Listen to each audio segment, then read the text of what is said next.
អ្នកដែលស្នេហាវិស័យកីឡាប្រដាល់ទាំងអស់បាទឥឡូវនេះដៃគូរបស់ធឿនធីរ៉ាបានមកពីសហរដ្ឋអាមេរិកបានមកដល់ស្រុកខ្មែរហើយបាទរៀងខ្ពស់ល្អមែនទេបាទម៉ាក់គ្រូសបាទជាម្ចាស់ខ្សែក្រវ៉ាត់ហើយក៏ជាចាស់មេដាយផងដែរបាទនៅសង្វៀនបាទប្រទេសអាមេរិកបាទមកមើលវីដេអូទាំងអស់គ្នាបងប្អូន25នៅទឹកដី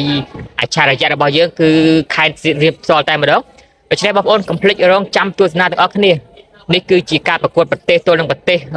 មួយលើកទៀតហើយក្រោយថោនគាត់បានធ្វើឡើងជាបន្តបន្ទាប់ដូចជាធីមគុនខ្មែរប៉ះធីមជប៉ុនធីមគុនខ្មែរប៉ះអ៊ីរ៉ង់ប៉ះអេស្ប៉ាញប៉ះជាមួយនឹងម៉ុងហ្គូលី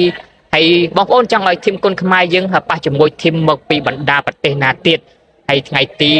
28នេះយើងមិនទាន់ដឹងថាលទ្ធផលយ៉ាងណាយ៉ាងណីទេតែសង្ឃឹមថាកីឡាករគុនខ្មែរយើងនឹងធ្វើបានល្អជាពិសេសហ្នឹងគឺគូធឿនតារាបងប្អូនគឺជាការប្រកួតដណ្ដើមខ្សែក្រវ៉ាត់ដេជោសន្តិភាពខ្សែក្រវ៉ាត់នេះកីឡាករគុនខ្មែរយើងទី1ដែលដណ្ដើមបានមុនគេគឺកីឡាករមិនមេឃាកាលនោះគឺប្រកួតដណ្ដើមបានតាមរយៈការប្រកួត Formen Marathon នេះហើយដៃគូធឿនតារាខ្ពស់ស្រឡះសន្លឹមតែម្ដងបងប្អូនណាអូនេះបងប្អូនដៃគូធឿនតារាថ្ងៃទី28បងប្អូនណាថ្ងៃទី28ដៃគូធឿនតារាបាត់ធឿនតារាយូរឥឡូវមកវិញលើកនេះគឺប៉ះធីមអាមេរិកសម្រាប់ការប្រកួតថ្ងៃទី28នេះគឺកីឡាករគុនខ្មែរ5ប៉ះជាមួយកីឡាករសហរដ្ឋអាមេរិក5នាក់អានេះគឺដៃគូធឿនតារាបងប្អូនណាដូច្នេះកុំភ្លេចរងចាំទស្សនាការប្រកួតថ្ងៃទី28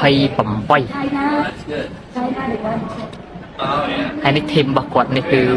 បទពូដឹកនាំកីឡាករមកពីអាមេរិកផ្ទាល់តែម្ដងអាមេរិកមកនេះអាមេរិកស៊ីនបងប្អូនណាមិនអាមេរិកទេសចរណា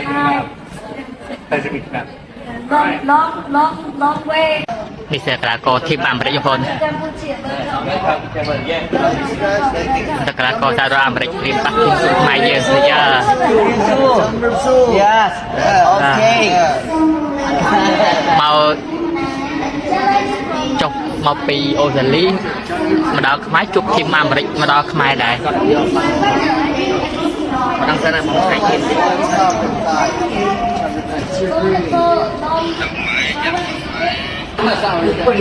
ដៃគូតារា